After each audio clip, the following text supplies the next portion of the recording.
Alleged criminal kingpin Vusimuzi Matlala is expected to return to the Madlanga Commission of Inquiry in Pretoria.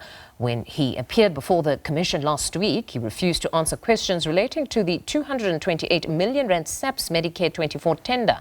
Matlala said that the matter was still before the court.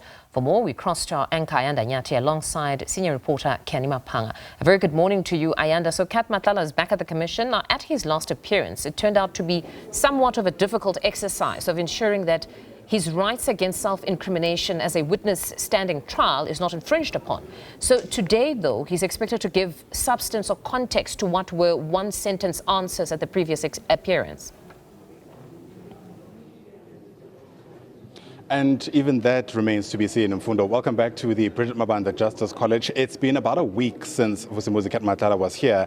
And from the onset, we heard from his lawyer, Ayanda Nyathi, that there were a number of behind-the-scenes issues which have made his appearance before this inquiry difficult. We're told that she wasn't able to consult with him as wildly as she would have wanted to. And there was an issue raised about the voluminous bundles that were apparently given over to Matlala and his legal team at the 11th hour.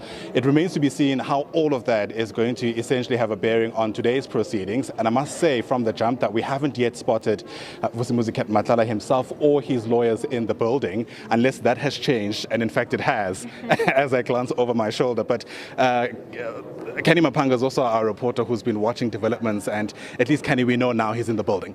Yes, he should be in the building. I don't yet see Advocate Funding Hever, right, but I do see the legal team making their way in here. But in any case, the overall issue here was about the supplementary affidavit on outstanding issues that he may have failed to address as a result of oversight in his initial statement. And then, of course, he needs to substantiate his claim to this privilege against self-incrimination, because the manner in which he applied it in his previous appearance, it almost seemed as if it was a blanket approach that just took this position that if there is something that could lead to an investigation, then I'm refusing to answer.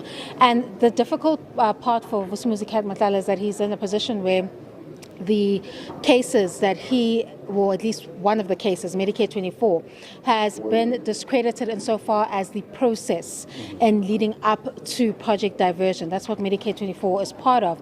And he's not in a position to know how that affects his particular matter and the manner in which the plea deal may have been sought, because there are allegations that this case was also aimed at targeting top cop General Canny Maphanga. And with that information in tow, it becomes difficult to imagine a scenario where he'll be willing to entertain certain details that could result in self-incrimination. But again, one argues that if you are telling the truth here, it should not be different if you go through a criminal process. So I'm not sure how far the Commission will get with this particular witness with respect to the supplementary as well as the right against self-incrimination. Will he hold on to that, or will he at least spill the beans on some issues that affect the probe in terms of its fact-finding mission, because he's part of the core of the allegations, not only against high-ranking police generals, but also against the Minister of Police, rather, Senzo Mchunu. Yeah. Just want to draw our viewers to the announcement that's currently being made by Jeremy Michaels. You might not be able to hear it,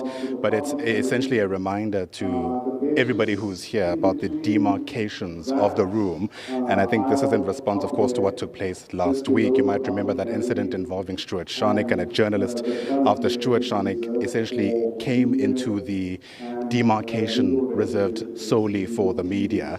And I suppose it's worth, reminding everybody about the separations in the room for security purposes and, of course, in order to ensure that everything else runs as smoothly as it can right here at the Madlanga Justice College. So that's really the long and the short of that announcement, in case you're wondering what Jeremy Michaels is speaking about. But as I look at the time, it's also gone 29 minutes after 9 o'clock, which means that we're about to begin. Canny, let me thank you for your time as we prepare for the Madlanga Commission of Inquiry to finally begin at any moment now. As we mentioned, Vusimuzi Matlala is in the room. Interestingly enough, though, his lawyer, Ayanda Nyathi, who certainly caught the attention of many who were watching the last time, is not here. I wonder how that will have a bearing on how things essentially proceed from here on. The commissioners are now walking in. Let's take a listen.